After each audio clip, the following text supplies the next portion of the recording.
Assalamu alaikum rahmatullahi wa barakatuhu. Brothers and sisters, 80% of people who study Arabic, they quit before they reach their goals. And the reason for this is a lot of different reasons. It's they think that it's not the best program that they joined, or they don't have a good teacher, or maybe they just let life get in the way. They had to move, or maybe Ramadan started and then it kind of changed their schedule, or there's lots of different reasons. But the fact of the matter is, the reason you're not fluent in Arabic or you haven't reached your goals as a talib al-ilm is because you haven't been consistent. Think for a second.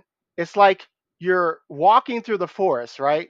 You're walking through the forest and you decide to veer off the path and walk through the vines, the thorns, the rocks, the mud.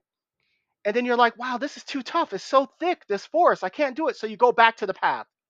Well, if you quit, you don't get anywhere. But if you keep going back and forth through the forest, and like a soldier, you're blazing a trail through the forest, what's going to happen is it's going to make it easier and easier.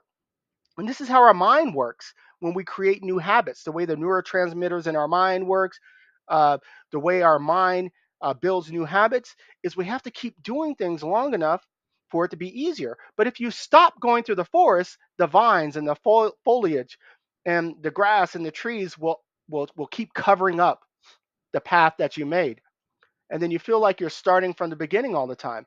But all you have to do is just keep blazing a trail, going back and forth. You get cut, you're bleeding, you get hurt, you're tripping, you're falling. You don't quit. The very next day, you wake up and you go back, and eventually you will make a path to that forest. But if you take breaks and pauses, the forest will grow over that path that you made. And this is how learning Arabic is. It's more about time period. Most people will take 2 years, 4 years to become fluent. And it's okay. There's no hurry. Seeking knowledge is something that should be pleasurable.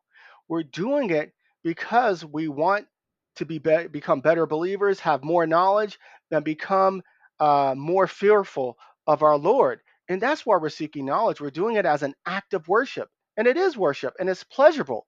Think about the last time you heard a khutbah that really affected your heart, or you watched a YouTube video, or you read something in a book or a hadith. You know, it's a lot like, it's part of the motivation before why we do these things.